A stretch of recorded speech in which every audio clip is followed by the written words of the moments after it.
Olá, seja muito bem-vindo à Novo Tempo. Está no ar mais um episódio do programa Bíblia Aberta, um programa onde aprofundamos o estudo da Bíblia Sagrada. Como sempre, queremos abrir consigo a Palavra de Deus e explorar os riquíssimos temas que ela nos ensina. Muito obrigado pela sua preferência e esperamos que receba muitas bênçãos da parte de Deus nesta temporada que estamos a estudar o lindíssimo livro dos Salmos. Como sabe, pode ver-nos na televisão, através do canal 186 da Mel, ou caso não seja cliente Mel, pode ver-nos no canal do YouTube da Novo Tempo Portugal, ou se preferir pode ouvir-nos na Rádio Clube de Sintra em 91.2 FM na Grande Lisboa. Como vê, não faltam oportunidades para acompanhar o nosso programa, quer seja na sua casa, no carro ou no digital. O importante é estarmos juntos. Hoje temos mais uma vez connosco dois convidados muito especiais, a pastora Hortelinda, bem-vinda.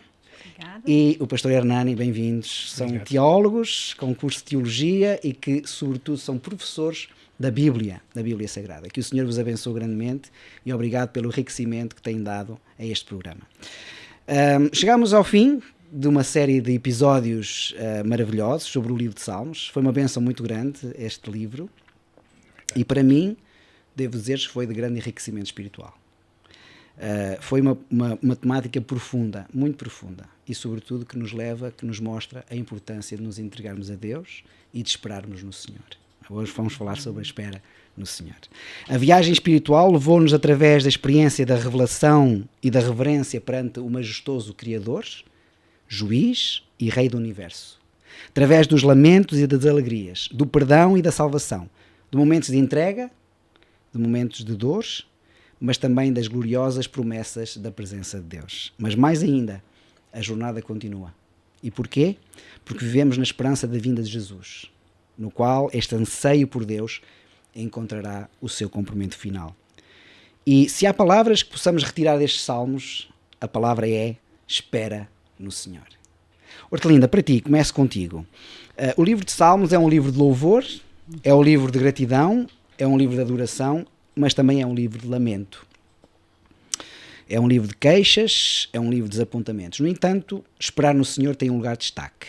Não será o esperar um imenso desafio para o ser humano, mesmo para os crentes? Claro que sim. Claro que sim. O livro dos Salmos fala muito no esperar no Senhor. E podemos dizer que este esperar tem duas interpretações. Podemos vê-lo de duas maneiras. Há o esperar em, que tem que ver com a confiança. Como diz, não é? Esperei no Senhor e Ele me ouviu, não é? Agora, pois, Senhor, que espero eu, a minha esperança está em Ti. Portanto, aqui este esperar é confiar no Senhor, porque o Senhor agirá. E há depois a outra dimensão do esperar, que é o aguardar, que é o, diríamos numa linguagem mais vernácula, o aguentar. E é aí que realmente as coisas se complicam para os crentes, não é? É quando as promessas de Deus, a intervenção de Deus se faz demorar. Para nós seres humanos, que somos seres que vivemos na imediatez, não é? Quando se sofre, quando se tem expectativas, quando se tem necessidades, quando se têm projetos e temos que esperar, é qualquer coisa de muito difícil. E nós temos nas Sagradas Escrituras exemplos de homens e de mulheres, mais de homens, é um facto, que tiveram que esperar muito, não é? Temos o exemplo de Abraão, a quem o Senhor prometeu um filho. Abraão tinha 75 anos quando Deus lhe prometeu este filho, não é? E quanto tempo é que Abraão teve que aguentar até receber este filho? 25 anos. Abraão só foi pai aos 100 anos deste filho prometido, não é? E Sara já tinha 90 anos. E nós podemos nos perguntar, mas porquê tanto tempo? Deus até podia ter prometido mais tarde, eles não teriam que ter esperado tanto. Porquê é que Deus promete e depois leva tanto tempo para cumprir? Nós que somos pais e que temos filhos sabemos quão difícil é quando prometemos alguma coisa a uma criança.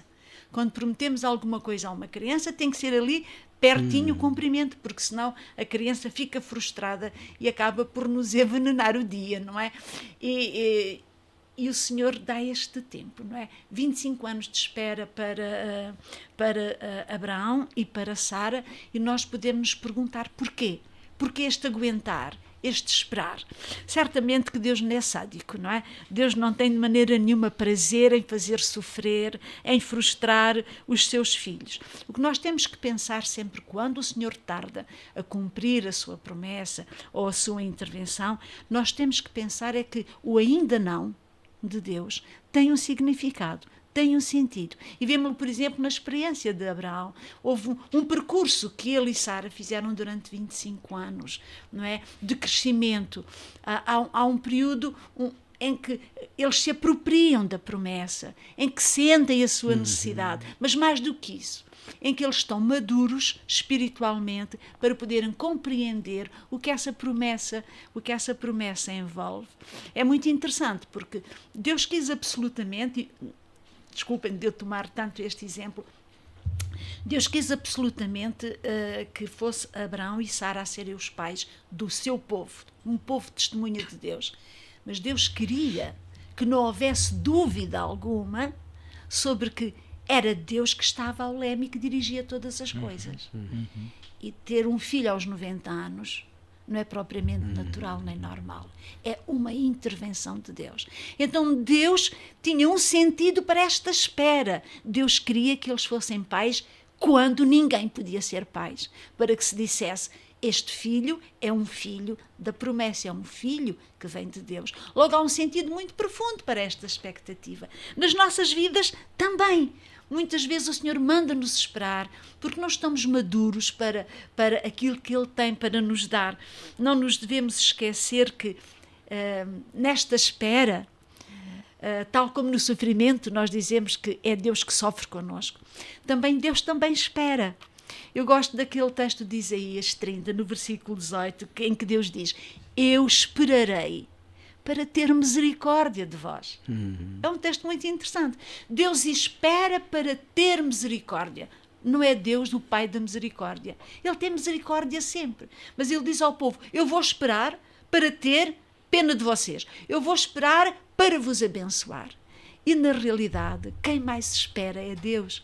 Deus espera o momento propício em que a bênção que Ele tem para nós surtirá o melhor efeito. Deus não trabalha no ar. Deus quer que os seus planos se realizem obtendo todos os efeitos, todos os frutos que Ele pretende. Então, é muitas vezes necessário fazer esperar o homem. Mas Deus espera com o homem. Nós vemos que Deus esperou 400 anos para poder trazer o seu povo para a terra prometida, porque Deus esperou que os cananeus tivessem aquele tempo de prova. Deus esperou 40 anos que o povo de Israel estivesse apto para entrar em Canaã. Deus esperou 70 anos no cativeiro de Babilónia, quando eles teriam vencido o problema da idolatria. Deus, como diz o apóstolo Paulo, vindo à plenitude dos tempos, Deus enviou o seu filho. Não podia ser antes. Deus esperou. Deus espera o momento oportuno para nos abençoar. Ele tem que esperar por nós. É Deus que espera por nós. Não somos nós que esperamos por Deus. O Senhor, quando estamos prontos, a bênção realmente não tarda. E aí vemos a bondade de Deus, a sua sabedoria. E devemos convencer-nos de que o tempo de Deus é sempre o melhor tempo, mesmo que nós tenhamos que aguentar. Muito bem. 3 coisas aí que tu disseste que me parecem muito importantes. Primeiro, o tempo de Deus é o melhor. Nós não gostamos de esperar. O ser humano não gosta da espera, não é? Não tem paciência para esperar. Mas as respostas de Deus sempre existem. Deus tem sempre resposta. Quando mais não seja, espera. Espera um pouquinho de tempo, porque há um percurso que tu tens que ter, há uma maturidade que tu tens que alcançar, tal como Abraão e Sara, que viram o seu filho ser um milagre, não é? Isaac era um milagre de Deus. E Deus mostrou, através daquele milagre, que Deus age, que Deus está pronto. E depois é a questão da espera. Deus espera por ti e por mim. Não é? Deus espera pelas nossas decisões, Deus espera pela nossa entrega, Deus espera pelo nosso coração. Esperar no Senhor é um ato de fé, é um ato de confiança revelado em ações. Esperar no Senhor é um ato de fé. Eu, se tenho fé e confiança, eu espero, porque o Senhor tem uma resposta para mim. E a resposta de Deus é sempre melhor que aquela que eu tenho. Porque Deus é omnisciente, sabe tudo. Deus sabe o fim desde o princípio. Enquanto nós atrevo-me a dizer que nós não sabemos quase nada. É verdade. Espera no Senhor, Salmo 27:14, espera no Senhor, anima-te e Ele fortalecerá o teu coração. Espera, pois, no Senhor. Mais uma vez, o salmista vai dizer, espera no Senhor, anima-te, tem bom ânimo. A espera não deve ser passada em tristeza, deve ser passada em ânimo, à espera da resposta de Deus, porque Deus tem uma resposta. E Ele fortalecerá o teu coração. Deus quer fortalecer o nosso coração. Deus quer que nós esperemos nele de uma forma animosa para nos fortalecer. Esperar no Senhor, fortalecer o nosso coração com renovada esperança e renovada paz. Motiva-nos a trabalhar com mais confiança e com mais alegria. Aquele que espera no Senhor com fé, ele tem alegria e esperança no futuro. Mas uma das maiores tensões na vida seja talvez o esperar. Hernani, esta pergunta é para ti. Não importa quem sejamos, onde vivamos, a nossa posição de vida, todos nós, por vezes, temos que esperar. Sejamos, tenhamos mais dinheiro, menos dinheiro, sejamos pessoas numa esfera social maior ou menor, todos nós temos que esperar. Esperar no supermercado, pela nossa vez, esperar nas filas de trânsito, que aqui em Lisboa existe muito, não é? E nós sabemos disso. Esperar, às vezes, para ouvir um diagnóstico médico. Nós não gostamos de esperar. Às vezes estamos à espera de um relatório médico, de um exame, de algo que vamos fazer e isso nos dá angústia, nos dá anseio, não é? Queremos saber e muitas vezes não esperamos com paciência as coisas. Hernani, qual é o resultado que mais te parece evidente de sermos convidados pelo salmista a esperar em Deus? Entre muitos, é o desenvolvimento da confiança. Para mim, esse é o que é mais evidente no meu percurso com Deus e que, a mim, naquilo que o salmista revela, é o que mais me chama a atenção. Uma vez ouvi um professor a dizer que nós ensinamos as crianças paciência quando, por exemplo, vamos com elas ao supermercado e ela pede, pai, compra-me um chupa-chupa, compra-me um doce ou alguma coisa, e nós, na nossa bondade, compramos, mas dizemos, mas vai comê-lo só depois da refeição. Né? Assim, nós ensinamos as crianças a esperar, a ser pacientes. Né? E é interessante que o Paulo disse aqui, do hospital, de aguardarmos, né, um relatório médico, por exemplo, esse sofrimento que isso traz. E é interessante porque no hospital nós somos chamados de pacientes. Né? Nós somos os pacientes no hospital. Por quê? Porque nós temos que esperar. Né? E confiar de que do lado de lá há alguém que recebeu formação, que entende do assunto e que vai me ajudar a ultrapassar aquilo que me faz sofrer. Então, o ato de ser paciente no hospital, às vezes a maioria de nós vai para o hospital já sem paciência, né? Eu vou ter que esperar muito, né? Como disse, nós somos muito impacientes por natureza, mas se nós encararmos de que eu vou para lá para esperar, de que a vida é vivida nesse crescimento de esperar, faz parte. E eu quando penso, por exemplo, e quando disse aqui de confiança, Paulo, para mim a definição de fé, no meu percurso eu uno as duas expressões que Paulo vai usar em Romanos 4 e em Hebreus 11. E para mim, quando ele fala de Abraão, que Abraão esperou, né, até Deus cumprir a promessa, né, tendo confiança de que ele ia cumprir aquilo que prometeu. Depois em Hebreus 11 ele vai lá também dar uma série de definições de fé. E eu cheguei à conclusão que a fé é acreditar, confiar de que Deus vai cumprir aquilo que prometeu, mesmo que eu não veja como. Em Hebreus 11, por exemplo, ele diz que Deus fez o universo a partir do nada. Quer dizer, não existia nada e Deus falou e tudo passou a existir. Ora, a mim é muito difícil observar as coisas a não acontecer ao meu redor e continuar a esperar. Mas Deus me convida ao desenvolvimento da fé para que eu possa confiar de que Ele é capaz de fazer. Né? A Bíblia nos vai dizer várias vezes, para Deus nada é impossível. Né? Eu lembro, por exemplo, de Maria, quando foi convidada a ser a portadora de Jesus para esse mundo, através do Espírito Santo, e ela me disse, mas ela disse para o anjo, como é que vai ser isso? Né? E o anjo disse para ela, para Deus, nada é impossível. Né? Ou haverá impossíveis para Deus, né? Dependendo. Então é interessante perceber que o nosso percurso é de confiança, é de aprender a confiar nesse Deus na espera.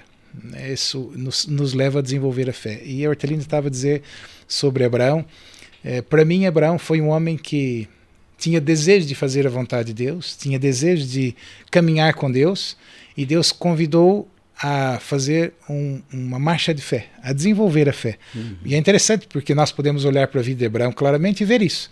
É que ele responde positivamente, obedecendo o desafio que Deus lança, mas em alguns momentos de dificuldade ele tenta resolver por ele mesmo as circunstâncias. Sara tenta resolver por ela mesma e depois os resultados são catastróficos. Ora, até que chegou um dia em que Abraão aprendeu a confiar em Deus e aí sim a espera chegou ao seu auge. Fez dele um homem que confiava em Deus, independentemente daquilo que Deus pedisse para ele. Sim. Por isso ele é chamado pai da fé, porque saiu sem saber, aliás, pela fé ele saiu sem saber para onde ia, não é? Exatamente. Deus disse, vai para a terra que eu te mostrarei, e ele saiu pela fé. Bem, acrescentaste aqui um novo conceito, que é o conceito da fé. E eu gostaria de falar um pouquinho sobre a questão da fé. A fé é ver o invisível. Fé é alcançar o inalcançável. Quando o povo de Israel estava mesmo perto do Mar Vermelho, e eles tinham que avançar naquele Mar Vermelho, e eles tinham os egípcios por trás, e tinham o mar à frente. Eles estavam entre a espada e a parede, como nós costumamos dizer. Verdade. E então eles pediram ao Senhor, clamaram, e Deus disse, eles que marchem.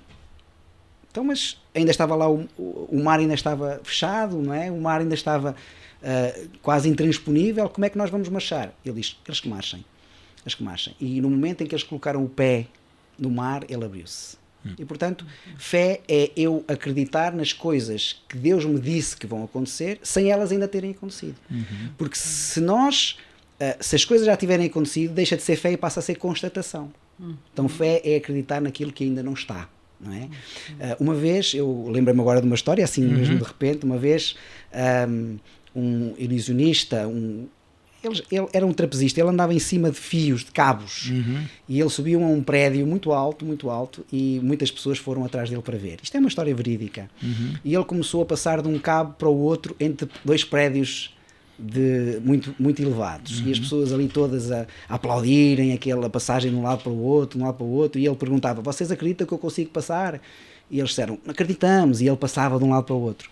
Depois ele agarra num carrinho de mão, vocês acreditam que eu consigo passar com o carrinho de mão? Nós acreditamos. Ele passa para um lado e para o outro ele faz a mesma pergunta. Vocês acreditam que eu consigo passar? E eles disseram, sim, acreditamos. Quem é que quer estar aqui dentro deste carrinho de mão? E ninguém quis. Naturalmente. Porque é verdade, tinham fé, mas quiseram estar de longe, não é? Não quiseram estar lá dentro. E muitas vezes acontece connosco. Nós dizemos que temos fé, mas no momento certo, às vezes nós não confiamos verdadeiramente. E nós precisamos ter confiança em Deus. Precisamos de entrar nesse carrinho que Deus tem, não é? Nesses braços de Deus, e confiar plenamente que Deus pode fazer aquilo que nós nunca poderíamos fazer. Bem, vou aqui acrescentar mais um conceito, está bem, amigos? Que é o conceito da perseverança. Apocalipse 14:12 diz, aqui está a perseverança dos santos, os que guardam os mandamentos de Deus e têm a fé de Jesus. Perseverança é o nosso supremo compromisso em recusarmos sucumbir ao medo do desapontamento. O dedicado Filho de Deus espera, sabendo com certeza que Deus é fiel e que Ele resolverá todas as coisas da melhor maneira. É isso. É entrar no carrinho de Deus. E confiar, mas entrar lá dentro. Não é só dizer que tenho fé antes das coisas acontecerem, é quando as coisas estão a acontecer, eu dizer assim, eu tenho a certeza, uma fé inabalável, uma certeza que Deus vai responder àquilo que eu espero, ao meu anseio. Ortelinda, para esta espera tranquila nós temos que ter um suporte. Qual é que achas que é o suporte que nós devemos ter para esta espera, antes que ela se transforme em ansiedade, ou até, como disseste aí, ao caminho do deserto dos judeus, a incredulidade? Como é que nós podemos ter esta espera no Senhor, mas nem sucumbir nem na ansiedade, nem na incredulidade? É realmente, o Hernani já falou um pouquinho nisso, é realmente nesta experiência com Deus. Deus tem que ser para nós uma realidade. Temos que ter um conhecimento de Deus que seja experimental, não apenas didático, não apenas filosófico, também é importante, também é bom, teológico, mas nós precisamos conhecer Deus de maneira experimental, maneira como Deus se relacionou connosco no passado. E é essa confiança. Interessante, tu falaste sobre a fé. Eu vejo a fé como a certeza daquilo que Deus já fez por nós. Jesus já morreu por nós, deu a sua vida por nós. A minha fé que me salva é eu aceitar o que Deus já fez.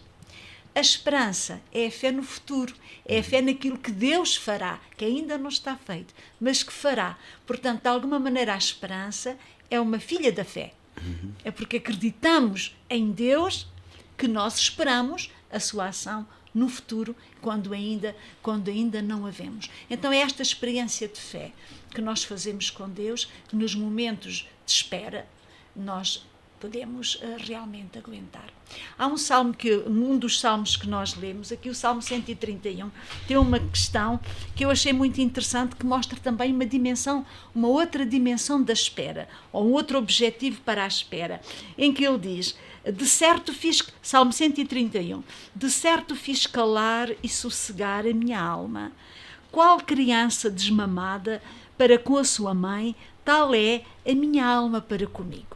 E eu gostei imenso desta imagem do desmame, porque o desmame é uma imagem negativa. Uma criança, quando tem que deixar o peito da sua mãe, é uma experiência frustrante, porque ela tem ali o leitinho apropriado, na boa temperatura, com todos os bons nutrientes, o melhor gosto, tem o contacto íntimo com a mãe, tem aquela presença insubstituível. O desmame é uma experiência negativa. Mas, ao mesmo tempo, o desmame é uma experiência positiva, porque se a criança não for desmamada, vai permanecer sempre criança. Ela precisa desta separação para poder crescer e tornar-se pessoa e não apenas um ser dependente da sua mãe. Então, muitas vezes, a espera que Deus nos impõe, nos parece a nós, tem também esta dimensão de nos fazer crescer, de nós podermos pensar, refletir, analisar, fazermos escolhas, tomarmos decisões. A espera é altamente pedagógica. Eu não sei se já aconteceu convosco. Quantas vezes eu pedi coisas a Deus e esperei, e ao fim de muita espera, Deus, pelo caminho que eu fiz, pelo percurso feito, me diz que não é isso que eu tenho para te dar. Ou seja, a espera é educativa, porque muitas vezes até nos pode revelar que Deus não nos vai dar aquilo que esperamos, porque Ele tem outra coisa para nós. E muitas vezes nós olhamos para trás e dizemos: ainda bem que Deus não respondeu àquela minha oração, que nunca vos aconteceu. Portanto, a espera tem este objetivo de nos fazer amadurecer, crescer e até rejeitar muitas das nossas expectativas que não têm lugar no plano que Deus tem para nós. Nós costumamos dizer que Deus dá-nos aquilo que nós nos daríamos a nós mesmos se estivéssemos no seu lugar. Exatamente. Não é? Nós conhecêssemos aquilo que Deus conhece, daríamos a nós mesmos aquilo que Deus nos dá. Portanto, Deus sabe o que é melhor para nós. Mas para chegarmos a essa conclusão na prática, precisamos de fazer um percurso de crescimento, de maturidade, de espera. Então a espera é positiva. E mais interessante ainda é que é espera no Senhor. Espera no Senhor, sempre com confiança nele. Lá está a espera nas duas dimensões. A confiança e o aguentar. Exatamente. Claro que o aguentar é difícil, mas quando confiamos no Senhor sabemos que a resposta... Não é esperar sozinho, a resposta vai vir. Ou esperar em nós, exatamente, mas é esperar no Senhor. Esperar ou seja, no Senhor. É o Senhor que nos dá a resposta e não nós mesmos. Não é? O povo de Deus... e isto é claro, vive num mundo em que existe e abunda a crise, não é? A crise social, a crise financeira, a crise humanitária, a crise violência, a guerra. Estamos a viver hoje num período de guerra, não é? Em vários sítios. Felizmente aqui nós não temos, não conseguimos ver isso, porque nós temos um pouco mais de paz, digamos assim, paz, ausência dessa guerra, mas há países que neste momento vivem guerras tremendas, conflitos. Há pessoas, como tu disseste, por vezes mutiladas, pessoas a sofrerem com perda de alguém, perda de outros queridos, não é? E para muitas pessoas hoje a paz é uma palavra-chave, não é? É talvez a palavra central da vida de muitos. É normal e é comum quando se faz algum inquérito sobre as pessoas, o que é que elas gostariam de ter no Natal, não é? A maior parte das pessoas diz que gostariam de ter paz. Paz no mundo, paz nelas mesmas. E este shalom, não é? Porque a Bíblia fala-nos, e o livro de Salmos de uma forma particular, fala-nos da paz.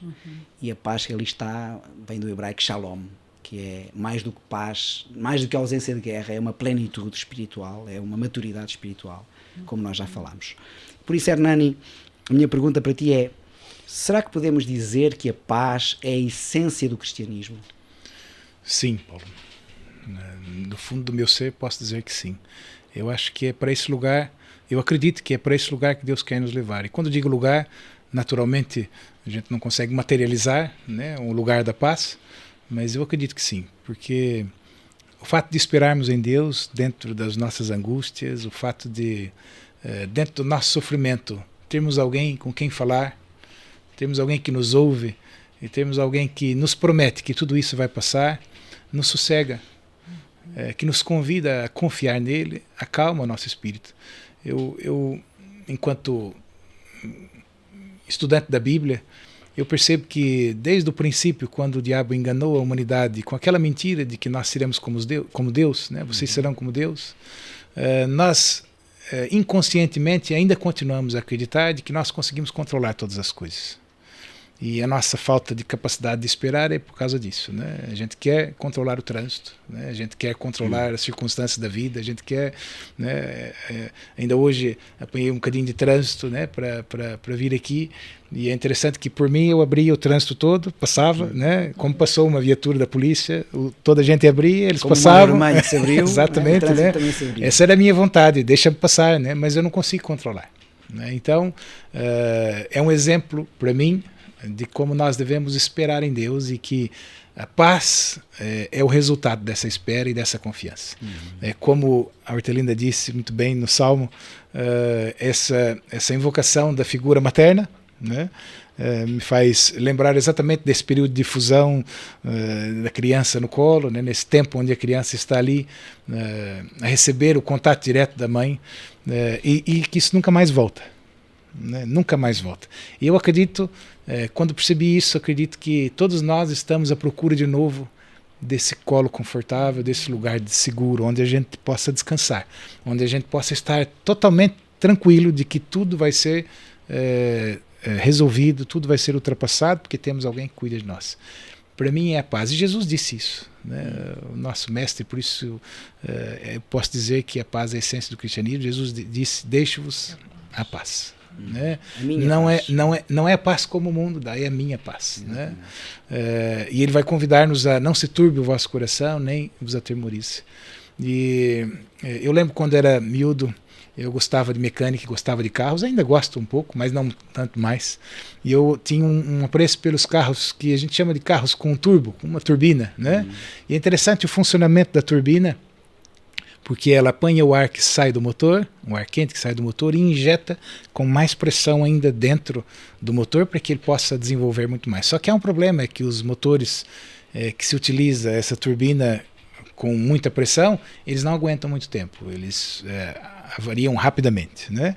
Ora, quando Jesus nos convida a não turbar o nosso coração, é exatamente isso. Para quê? Vocês estão a apanhar os problemas que eu estou para resolver e a injetar com força dentro do vosso coração, como se isso fosse possível de se resolver por vocês mesmos. Por isso, deixem comigo os problemas, descansem em mim. E eu, particularmente, eu acredito que vocês também já vivem essa experiência de podermos descansar em Deus e estar em paz com Ele.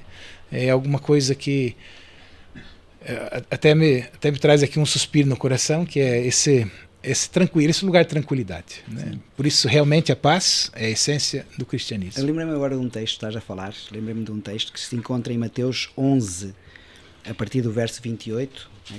Todos nós conhecemos este texto, é um texto muito conhecido dos cristãos, dos crentes, e eu vou abrir a Bíblia, porque é a Bíblia aberta, né? O programa, e diz a partir do verso 28, vinde a mim todos os que estáis cansados e oprimidos, e eu vos aliviarei. É isso. Tomai sobre vós o meu jugo e aprendei de mim, que sou manso e humilde de coração, e encontrareis descanso para as vossas almas, porque o meu jugo é suave e o meu fardo é leve.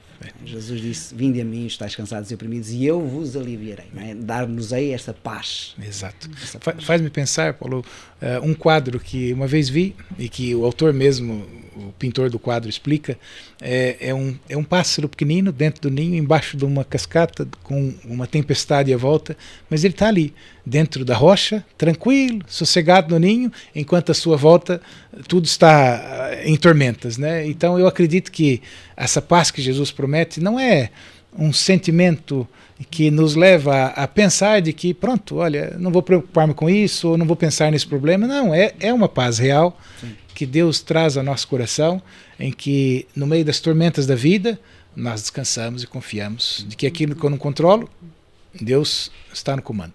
E aquilo que eu controlo, eu também posso decidir, pedir para Ele a opinião de como fazer de maneira adequada. Muito bem, muito bem. Como é mesmo uma paz que não depende, portanto, das circunstâncias. Isso. Pode estar tudo mal à tua volta, mas tu estás em paz. Exatamente. Porque a paz de Cristo não é circunstancial.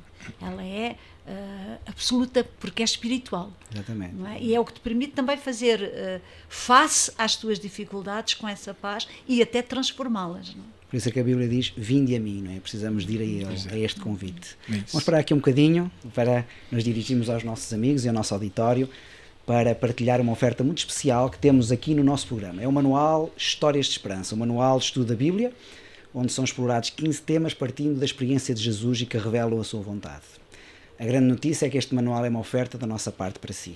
O que tem que fazer é simples, só tem que enviar uma mensagem SMS através do WhatsApp para o número 933-939291, 933-939291 e dizer que pretende receber gratuitamente este livro Histórias de Esperança. Vou repetir, 933-939291. Como vê, é muito fácil de memorizar.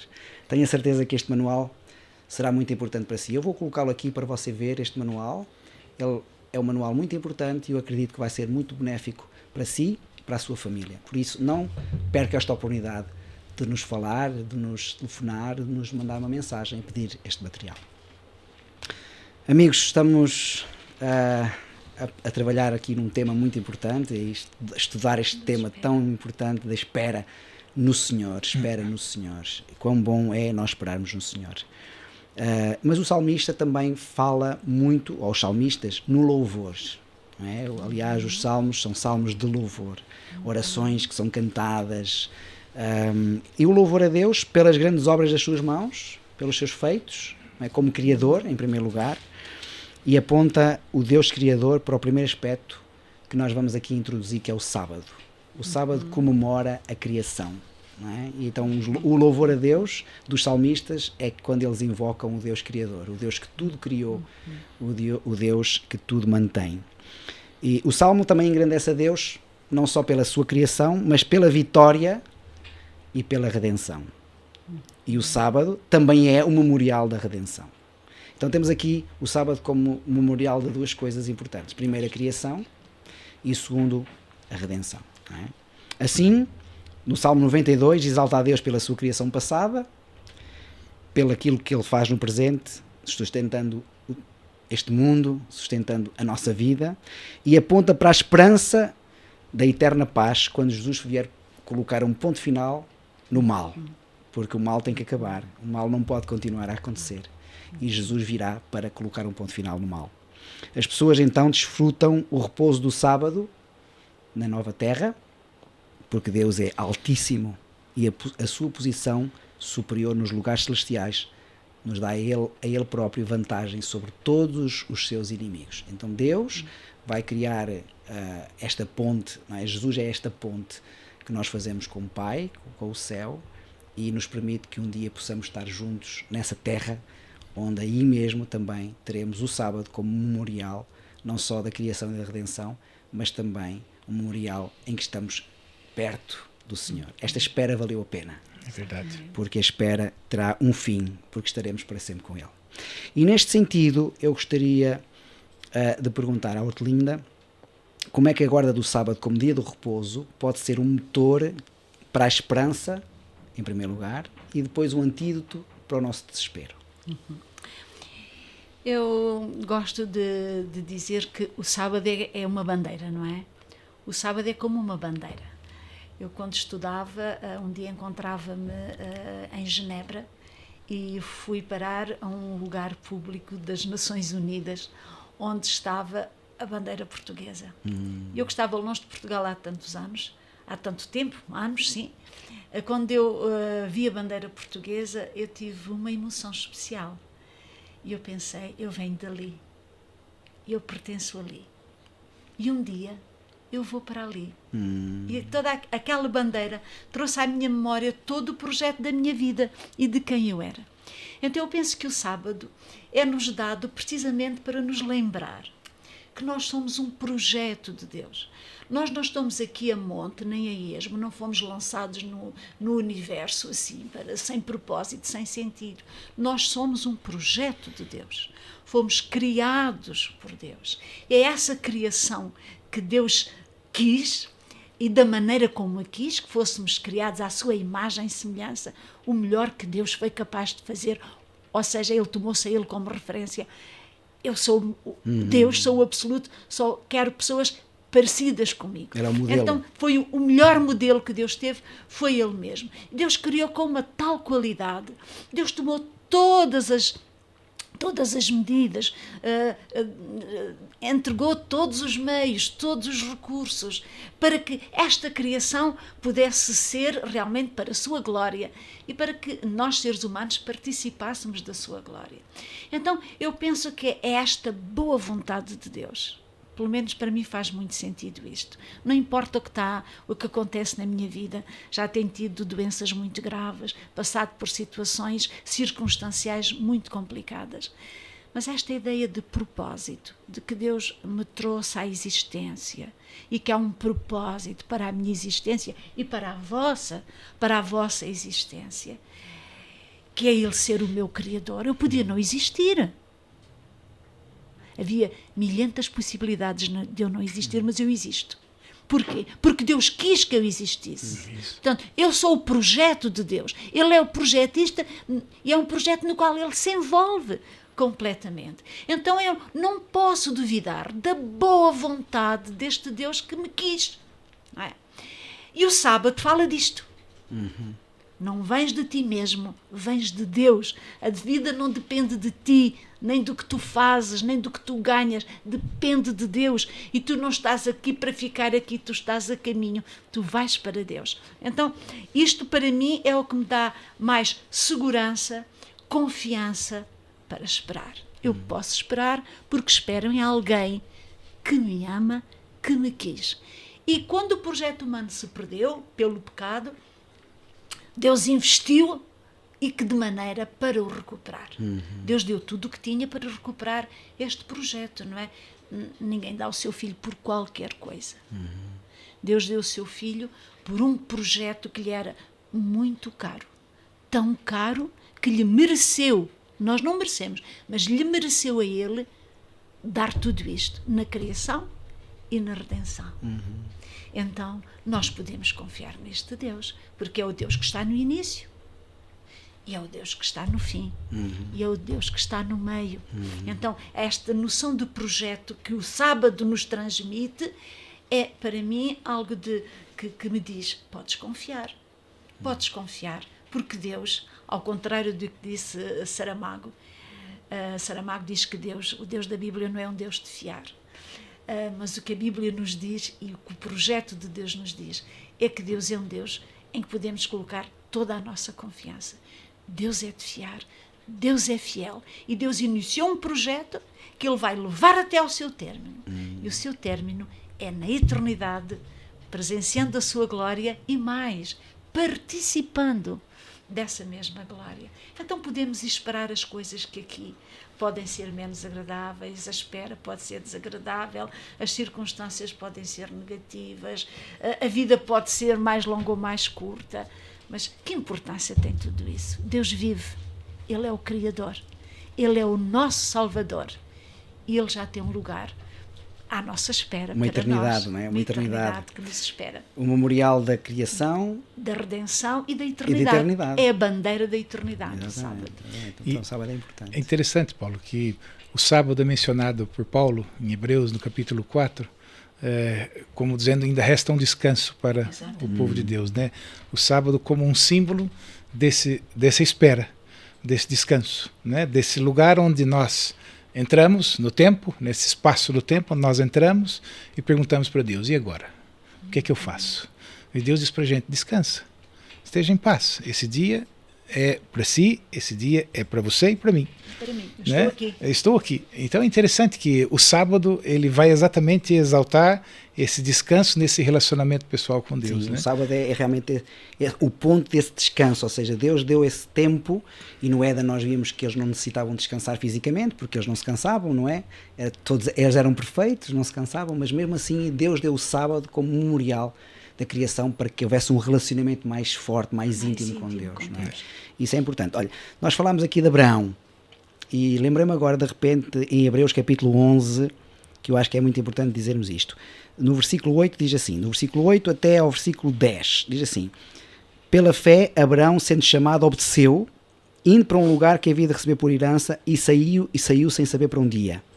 Pela fé, habitou na terra da promessa como numa terra alheia, morando em cabanas com Isaque e Jacó, herdeiros com ele da mesma promessa. E agora está aquilo que a Hortelinda disse agora mesmo. Porque esperava a cidade que tem fundamentos, do qual o artífice e construtor é Deus. Então, ele saiu, ele habitou em tendas, porque sabia que não era, aquela terra não era a sua terra, porque a sua terra está nos céus. Ele busca essa morada eterna, que é essa morada, tu falavas, esse lugar que Deus está a preparar para nós, não é? E pela fé, Abraão viu, com aqueles olhos da fé, não é? Viu precisamente essa eternidade. Como Moisés, que viu o invisível. Exatamente. Porque esperava a cidade que tem fundamentos, da qual o construtor é Deus. Portanto, é essa capacidade que o crente tem que desenvolver de ir além do seu imediato, de ir além das suas circunstâncias atuais. Porque Deus tem para ele um desígnio imenso, que está ligado com a eternidade. Então não devemos ficar prisioneiros, condicionados, amarrados a um troço do caminho, não é? Certo. A um troço do Por isso, caminho. dificuldades que tenhamos nesta vida, adversidades que tenhamos nesta vida, problemas que tenhamos, alguma crise, que todos nós passamos, temos de ter os olhos na eternidade. Exatamente. Não é? Deus está à nossa espera, e um dia estaremos juntos, onde nessa terra onde não há mais morte, nem dor, nem clamor, nem sofrimento, não é? Nem doença. Não é? É isso que também traduz o Salmo 126. Posso ler o Salmo 126? Claro, Diz sim. assim: quando o Senhor trouxe do cativeiro os que voltaram a Sião, estávamos como os que sonham. Então a nossa boca se encheu de riso, a nossa língua de cânticos. Então se dizia entre as nações: grandes coisas fez o Senhor por estes, grandes coisas fez o Senhor, por isso nós, e por isso estamos alegres. Faz-nos regressar outra vez do cativeiro, Senhor, como as correntes do sul. E depois diz assim: os que semeiam em lágrimas cegarão com alegria. Aquele que leva a preciosa semente andando e chorando voltará, sem dúvida, com alegria, trazendo consigo os seus molhos. Não devemos nunca esquecer que as dificuldades, a espera, as contrariedades, para nós que cremos em Deus e cremos na eternidade, é sempre e tão somente um aspecto do caminho, uma parte do caminho. No meu ministério pastoral visito muitas vezes pessoas ou que estão doentes ou que têm problemas, e sempre fico impressionada com a pouca capacidade que nós desenvolvemos de ir além do imediato, de ir além deste momento, não é? Deste momento. Estamos agora semeando com tristeza, enfim, em lágrimas, mas temos que ter a expectativa, a certeza de que um dia havemos de colher os molhos. É verdade. Como a planta, quando é semeada, nós nem vemos nada, fica lá enterrada na terra, até que saia qualquer coisa. Até que apareçam umas folhinhas, até que aquilo crie uma haste e depois produza alguma flor e depois algum fruto. Quanto tempo? Mas esse tempo acaba sempre por chegar. Sim. Jesus usava muitas vezes parábolas, histórias e às vezes ilustrações de coisas que as pessoas conheciam. E há aqui dois textos que eu gostaria de referir. Em São João, capítulo 16, a partir do verso 20, diz assim: na verdade vos digo que vós chorareis e vos lamentareis, e o mundo se alegrará e vós estareis tristes, mas a vossa tristeza se converterá em alegria. A mulher, quando está para dar à luz, sente tristeza porque é chegada a sua hora, tem dores, mas depois de ter dado à luz a sua criança, já não se lembra da aflição pelo prazer de ter trazido alguém ao mundo. Exatamente. E nós, um dia quando lá estivermos, não nos lembraremos de todas as aflições que pudemos passar aqui. E ele diz mais, e eu gosto muito deste texto, eu retiro muitas vezes para mim, leio e releio muitas vezes sem conta. Diz assim: tendo-vos dito isto, para que em mim tenhais paz. Há pouco falámos. No mundo tereis aflições. Mas depois ele diz, e é aquilo que eu me agarro: tende bom ânimo, porque eu venci o mundo. Não é? E eu acho isto delicioso. Não é? Jesus venceu, ele é vencedor. Se nós estivermos ao seu lado, seremos vencedores também. Somos vencedores. Ok, o nosso tempo está quase a esgotar-se, mas ainda temos tempo para falarmos de uma palavrinha pequenina, mas muito significativa, que é a palavra manhã. É muito usada nos Salmos, a palavra manhã. É o período da redenção realizada por Deus, é esperada. Não é? A manhã revela o favor de Deus e põe a linda ou a longa noite, não é? A longa noite de desespero e de perturbação, porque a alegria virá pela manhã. É verdade que a noite é longa, mas a alegria virá pela manhã.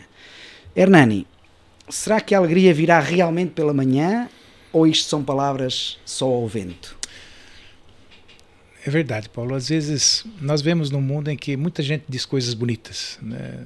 Às vezes coisas até que nos motivam e que nos impulsionam a ir adiante, mas eu gostaria de afirmar aqui que a palavra de Deus, quando é dita por alguém que pensa naquilo que fala, que escolhe exatamente aquilo que vai dizer. E quando Deus nos diz que a alegria, o choro pode durar uma noite, mas a alegria virá pela manhã, Deus está a nos garantir de que isso vai passar. E, de certa maneira, Deus está a nos convidar a não tomar más decisões quando nós estamos no meio do sofrimento. Porque quando nós estamos a sofrer, eu já percebi isso na vida, aprendi isso no passado, na faculdade, e hoje percebo na prática é que quando nós estamos em momentos menos bons, nós tomamos más decisões. Mas também tomamos decisões erradas quando estamos em momentos de êxtases, né, de alegrias, né, também podemos tomar más decisões. Então, Deus está a nos convidar aqui a não tomar más decisões no meio da noite. Percebe? E é interessante perceber que a Bíblia vai falar muito das trevas da noite, né, como esse lugar, como esse ambiente em que o inimigo tenta, onde o inimigo, enfim, onde ele, de certa maneira, tenta destruir o ser humano, né? E Deus pede para a gente perseverar. Esperem, porque a alegria virá. Tem paciência. E de certeza que eu particularmente já vivi isso, entende? Eu já passei por momentos menos bons na vida. Lembro de um momento da minha vida em que tive depressão, essa doença que assola tanta gente hoje em dia. E eu lembro de, quando estava deprimido, sentir, e aqui o perigo dos sentimentos, como nós tínhamos falado, né, Hortelinda? Sentir falta de desejo mesmo de viver. E nessas horas, a palavra de Deus veio semear esperança e me convidar a não tomar mais decisões naquele momento. Por isso, é verdade sim que o choro pode durar uma noite, mas a alegria virá pela manhã. E nós precisamos esperar por essa alegria. Ela virá, como no Salmo 126. Né? Nós, quando percebemos aquilo que Deus fez na nossa vida, eu já li esses Salmos, no 126, já li como gratidão a Deus por tantas coisas boas que Deus foi fazendo e vitórias que Deus vai conquistando na nossa vida. E esse Salmo expressa exatamente isso, né? A alegria da vitória que Deus nos fornece. Por isso, é real. A alegria virá pela manhã, que não tomemos más decisões quando estamos no meio da noite. Na noite. Sim. Hortelinda, tu, como mais do que ninguém, sabes, porque passaste por alguns problemas de saúde, não é? Sabes que essas noites muitas vezes são longas. A escuridão, as dificuldades, a doença, mas a alegria vem pela manhã. Qual é que é a tua experiência sobre isto, sobre a manhã? É realmente sempre a mesma questão da espera. Mas se nos fixamos no problema, nós perdemos a visão da manhã. Mas se mantemos a nossa visão na manhã, então nós superamos o problema. Eu penso que diz a mesma palavra de Deus, não é? Que todo aquele que nele crê não ficará confundido, não ficará decepcionado. E esta manhã representa realmente o momento em que todas as nossas expectativas serão satisfeitas, não é?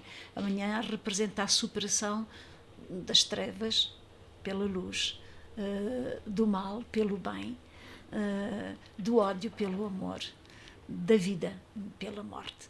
Portanto, o Senhor promete-nos esta manhã. Não é por acaso que nós falamos da manhã da ressurreição, que é a ressurreição de Jesus. É na ressurreição de Jesus, com a ressurreição de Jesus, nessa manhã da ressurreição, ainda madrugada da ressurreição de Jesus, que tudo foi ganho, não é? E graças a essa ressurreição, tudo será superado. E graças a Jesus, à sua vida, à sua vitória, nós somos hoje uma nova criação. Já somos uma nova criação. E nós, como crentes, devemos nos apropriar disto. Eu penso que muitas vezes não vivemos o nosso hoje à luz do amanhã.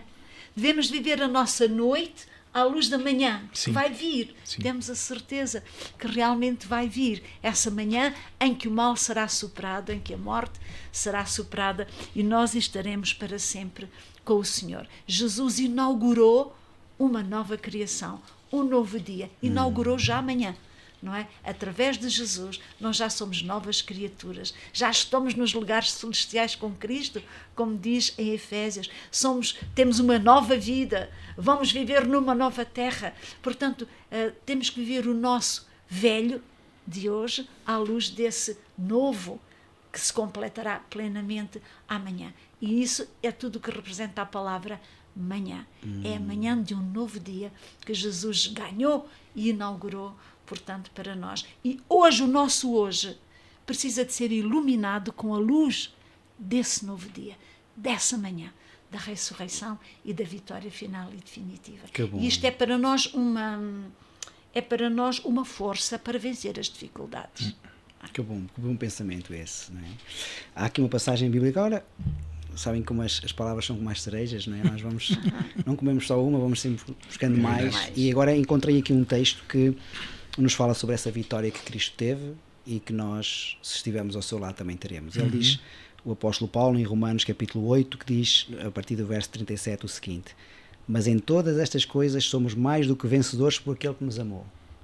Porque estou certo que nem a morte, nem a vida, nem os anjos, nem os principados, nem as potestades, nem o presente, nem o futuro, nem a altura, nem a profundidade, nem alguma outra criatura nos poderá separar do amor de Deus que está em Cristo Jesus nosso Senhor. Isto é lindíssimo, é lindíssimo. Nada nos pode separar do amor de Deus. Esse Jesus que venceu e que nos dá a vitória também, para um dia podermos estar com Ele no reino dos céus. Ou seja, o essencial já está garantido. Sim. Então, devemos suportar aquilo que é transitório, porque passará. Vamos deixar uma mensagem final ao nosso auditório, lembrando que este é o último episódio desta série de estudos, desta temporada. Obrigado por terem estado connosco, foi um prazer ter estado convosco neste último episódio e obrigado por saber que amanhã é um dia especial, é uma parte especial do dia, amanhã, porque nós teremos um dia, estaremos com o Senhor. Obrigado pela vossa presença, obrigado por nos ajudarem a recordar estes temas tão importantes. Mas eu gostaria que agora, para finalizar, vocês pudessem deixar uma última mensagem para o nosso auditório. Talvez começando na Hortelinda e depois terminando com o Hernani. Uma coisa interessante que eu aprendi ao ler os Salmos é que em toda a Bíblia, na lei, nos profetas, Deus fala aos homens, não é?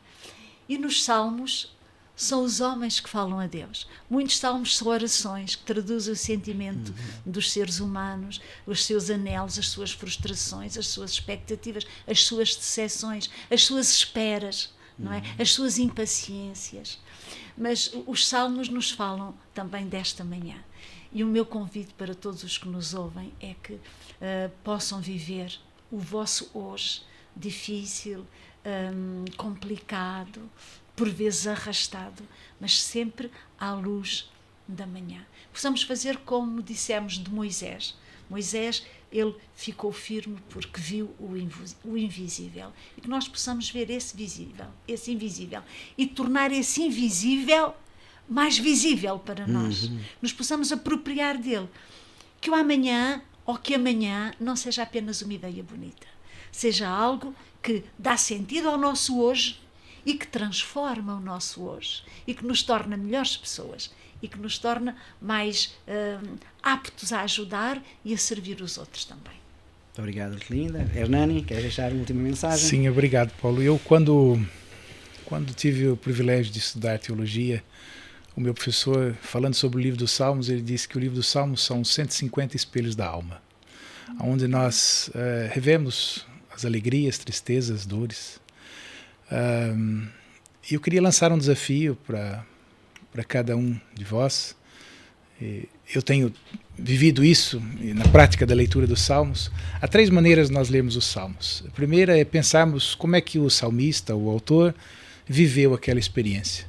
A segunda é pensarmos como nós vivemos aquela experiência descrita no livro dos Salmos. E uma terceira, e a mais bela de todas, é como Jesus viveu aquilo que o salmista escreveu.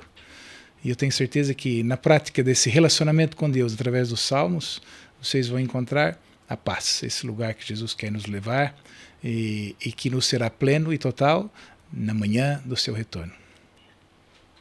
Deus os abençoe. Amém. Amém. E obrigado por estarem connosco. Obrigado. Chegamos assim ao fim de mais um episódio do programa Bíblia Aberta. Mas também chegamos ao fim desta temporada sobre o livro dos Salmos. Foi um prazer tê-lo connosco durante estes meses. Espero que esta série de estudos sobre o livro dos Salmos tenha sido proveitosa e esclarecedora para si. Muito obrigado por ter estado desse lado, na televisão, através do canal da Mel, mas também no YouTube, no Novo Tempo Portugal, ou nos canais parceiros, ou mesmo na rádio RCS. É um prazer poder partilhar consigo o conhecimento que fundamenta a nossa fé. Se ficou alguma dúvida ou alguma coisa que queira esclarecer no futuro, contacte-nos. 933 939291, 933 939291, e aqui estaremos deste lado para o ajudar. E não se esqueça, esta palavra é muito importante. Eu gostaria de reforçar para si que está nesse lado das câmaras: entregue-se a Deus, entregue-se ao Senhor. O livro dos Salmos mostra essa entrega dos salmistas, esta entrega que todos nós temos que fazer, este percurso de vida, este caminhar com Deus, este andar com Deus, este esperar no Senhor, porque um dia esta espera que agora temos no Senhor, um dia será concretizada quando estivermos com Ele na eternidade. E não se esqueça, a sua Bíblia tem que estar sempre aberta. Se precisar de algum esclarecimento ou de alguma ajuda para estudar a Bíblia, fale connosco. Um abraço e que o Senhor o abençoe ricamente. Até breve.